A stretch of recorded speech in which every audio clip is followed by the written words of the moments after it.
estamos voltando agora com Alagoas Arte e Cultura para continuarmos o nosso papo aqui com o Felipe. Felipe, você não vai fugir à regra, com os populares aqui, os artistas populares da música popular, quando entram os blocos, entram logo, você não terá regalia. Vamos logo começar atacando de música. Então, para abrir esse bloco, a gente vai ouvir o quê?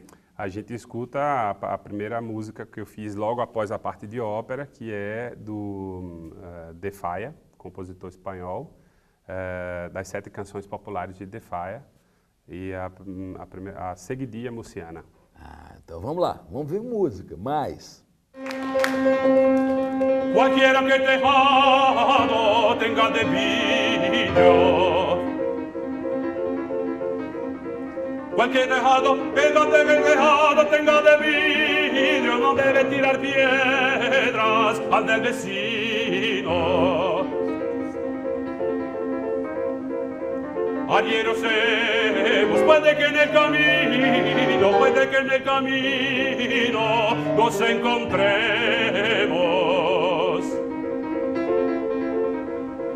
Por tu mucha constancia yo te comparo. Yo te comparo, por tu mucha constancia yo te comparo con peseta que corre de mano en mano, que al fin se borra y creyendo la falsa, nadie la toma. Nadie la toma.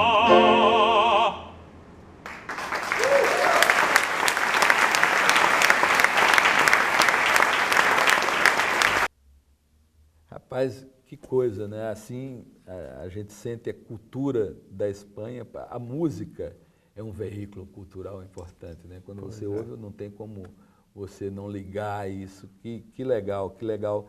E aí me ocorre o seguinte, você tem que estar bom em todos os idiomas, né? Ali, com você que trabalha muito ali pela Europa. Não, um cantor que quer ter um repertório, assim... O repertório de ópera existe em várias línguas, as principais seriam alemão, italiano, francês, inglês, russo e tcheco, para a ópera. Mas aí vem a música de câmara, que seria essas canções que eu acabei de fazer, como a canção de De Falla, como música brasileira. Então aí, praticamente, em todos os idiomas possíveis do mundo, pode-se ter música de câmara. Né? Tem um movimento muito grande hoje na China de música clássica, e eles têm canções de música de câmara em chinês, tem canções de música de câmara em japonês. Então, assim, quanto mais línguas você dominar, melhor, né? Só que a gente aprende... Quero ver você cantando em chinês daqui a pouco. Eu não tenho essa pretensão. Mas a gente é treinado nas escolas. Quando eu fui estudar na Europa, aqui no Brasil também, na Unesp, eu estudei em São Paulo, né? Eu saí de Maceió e fui estudar em São Paulo. A professora Fátima de Brito disse, olha, eu já te ensinei tudo que eu... Vamos aproveitar então, que eu tinha esquecido o carro. Ainda bem que você tomou o carreirão da conversa, a gente saiu ali via poço, como diz a história. Bom, paramos a história, você tinha vencido o concurso no Pará. No Pará. Prêmio Revelação, e as pessoas disseram que... E ali, então, você notou, aí pronto, vamos pegar agora, vamos voltar agora. Depois que eu voltei do concurso, foi que eu fiz o meu primeiro recital aqui, em Maceió. 6 meses depois eu fui para um segundo concurso em Vitória do Espírito Santo, que era o concurso Vila Lobos. E nesse concurso tinha um prêmio de melhor intérprete de uma canção de Vila Lobos, ou seja, tinha uma peça de confronto. Todos tinham que cantar aquela peça.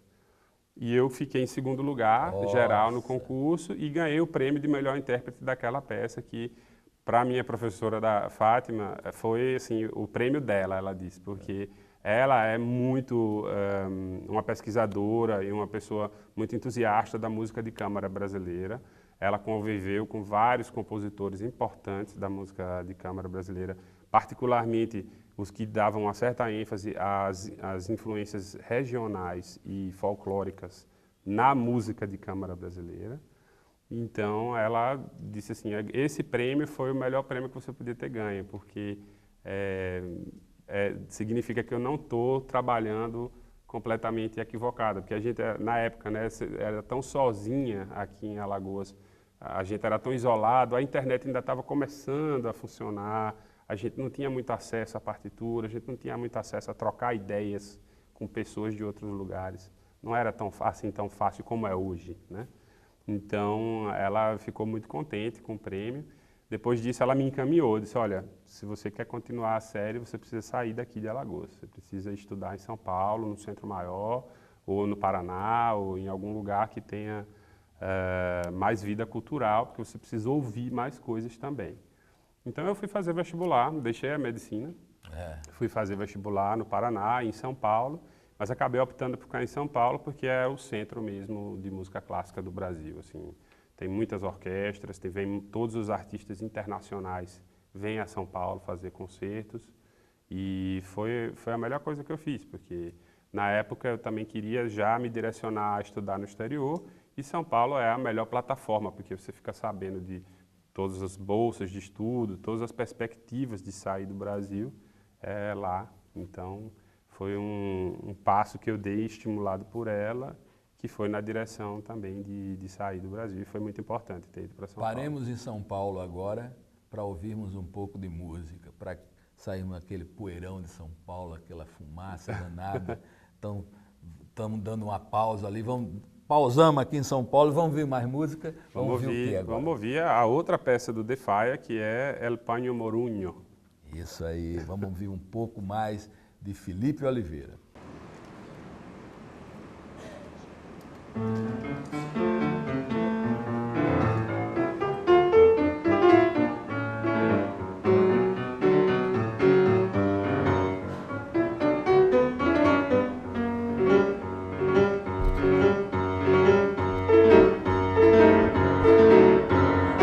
Al paño fino en la tienda, al paño fino en la tienda, una mancha le cayó, una mancha le cayó.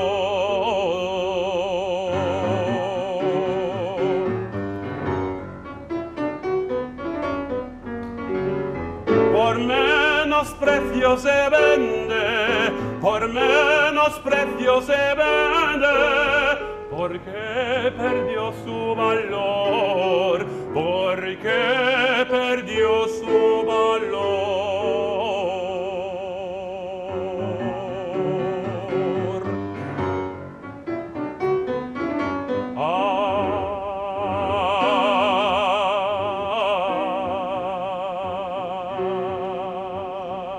Ay.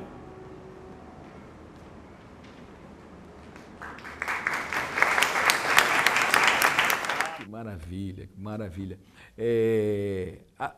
A tua voz é colocada como, assim, que é um tenor, um Não, eu sou barítono. Barítono. Não é?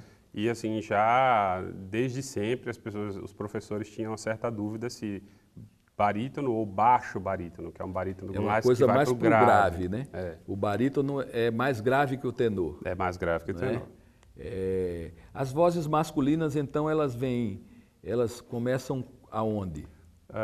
Do grave para o agudo, o baixo, depois o barítono e depois o tenor, sendo o tenor a voz mais aguda. Dentro de cada voz também tem umas subdivisões de acordo com a cor da voz, com a potência e com o tipo de repertório que se adapta àquele tipo de voz. Então, por exemplo, existe o tenor leggero, que é ainda o registro mais agudo de tenor, né? Que é para um repertório com orquestra não muito grande, porque a voz não é grande, mas ela vai muito agudo. Ela não Assim, tem potência. A gente comparando os tenores conhecidos, por exemplo, Pavarotti, não, Pavarotti é um Plácido. tenor, Pavarotti e Plácido eram eles são da tenores mesma, líricos. são dois da mesma. Tenores líricos. Pavarotti ligeiramente lírico-ligeiro, o Plácido Domingo ligeiramente lírico para lírico-espinto. Na verdade, o Plácido Domingo durante muito tempo cantou como barítono. É isso que eu ia chegar agora. Pode haver uma mudança, então, como... Não é mudança. Não? Na verdade, ele sempre foi tenor, Algumas pessoas dizem que ele sempre foi barítono, que se atreveu a cantar repertório de tenor. Mas eu costumo dizer que você tem a corda vocal para fazer aquele repertório ou não tem. A técnica vai lhe ajudar a chegar mais confortavelmente e ampliar um pouco a sua tessitura, né, que é a extensão da sua voz, mas não, é impossível um baixo um dia virar tenor. É impossível um dia um tenor virar um baixo. Não tem como, né? As vozes que são mais próximas são limítrofes. Então, por exemplo, a soprano dramática ou mezzo-soprano. É uma linha muito tênue, né? Então, e como nós não podemos colocar as pessoas dentro de caixas, então, um organismo é diferente do outro. Então, claro, o que se aplica a você não se aplica a mim. E eu não posso dizer que todo mundo tem que estar nas caixinhas de definição de voz. Então, existem algumas sopranos... Sois homens, não sois máquinas, como dizia o Chaplin. Exato. Né? Homens é que sois. Mesmo as máquinas, aquelas ainda têm umas pequenas... Um carro, às vezes, sai com um ronco um pouquinho diferente do outro, porque tem alguma regulagem que não dá para fazer no outro e por aí vai. Então, por exemplo, tem uma artista muito famosa que chama Violeta Urmana. Ela fez uma grande carreira, ela ainda canta, ela fez uma grande carreira como mezzo-soprano, e depois começou a fazer o repertório de soprano dramático. Mas é, assim, o limite, sabe? Então, por exemplo, a mesma coisa, barítono e baixo barítono, tem muitos barítonos que depois viram baixo barítonos, ou baixos barítonos que depois viram barítonos. Então, só para a gente não dizer que é machista, vamos dizer depois, vamos falar das mulheres, então. Aí vamos dizer como é. Então. Das mulheres do grave para o agudo seria contralto, depois mezzo-soprano e depois soprano. E aí tem as subdivisões, né? Então aí tem a soprano coloratura, soprano lírica, soprano espinto, soprano dramática. Existe a mezzo também de coloratura, que é uma mezzo leggera, mezzo dramática, mezzo lírica, e isso significa cantar repertórios diferentes. E as vozes têm mais ou menos potência, têm mais ou menos agilidade, isso daí é o que faz cada um ser adaptado a um tipo diferente de repertório. Foi por isso que eu não cantei Verdi no concerto, porque a minha voz não é adaptada a Verdi, a minha voz é uma voz mais adaptada ao barroco, o classicismo, que seria Mozart, Haydn e Rossini, início do bel canto, mas quando as orquestras começam a ficar já maiores, talvez com o tempo e com a técnica adequada, eu ainda consiga desenvolver uma potência um pouco maior, que eu consiga cantar algum repertório de orquestra maior, que seja Puccini ou Verdi, mas não é agora o momento. Né? A voz não é para isso nesse exato momento. Pode até ser que também nunca seja. E aí eu vou interpretar depois papéis de de personagens mais velhos dentro desse repertório que eu já faço. Né? Isso. Mas eu não tenho a pretensão de ser um cantor verdiano que vai fazer todas as óperas dramáticas de Verdi. Se acontecer depois, tudo bem, mas não é o foco aí. Né? Bom, vamos continuar um pouco ainda em São Paulo, né? Porque a gente já está encerrando esse bloco agora. Certo. Então, vamos encerrar ouvindo o quê? A gente pode escutar a Serenata Gitana, que é de um compositor da América Central, que se chama Miguel Sandoval. E foi em São Paulo que eu conheci essa peça e me apaixonei por ela e trago no meu repertório até hoje. Maravilha. Vamos lá, então. Depois a gente faz aquele intervalozinho, mas volta para encerrar o programa depois com mais Felipe Oliveira. Fique com ele agora.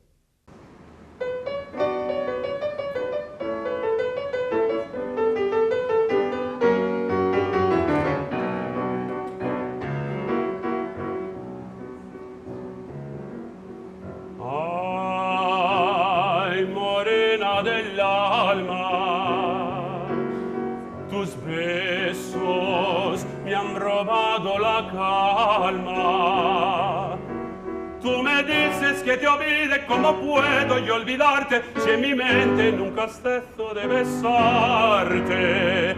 Ay, morena,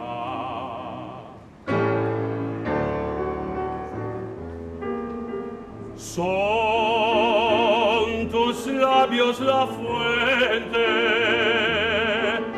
que puede no apagar mi sed ardiente. Pero a ti no te da pena, hoy me niegas esa fuente, sin tus besos yo me volveré demente. Ay, ay.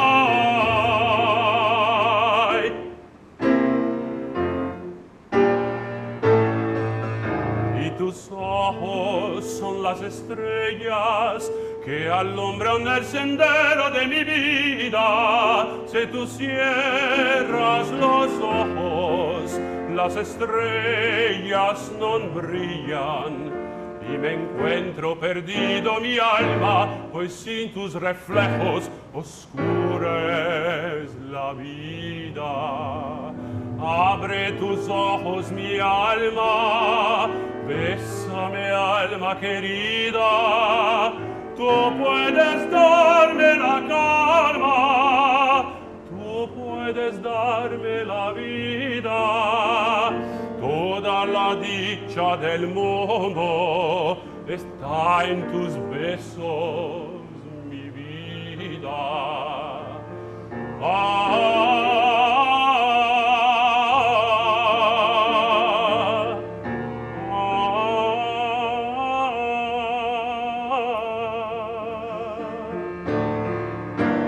No me niegues estos labios, no me niegues tus caricias, morenita de mi vida.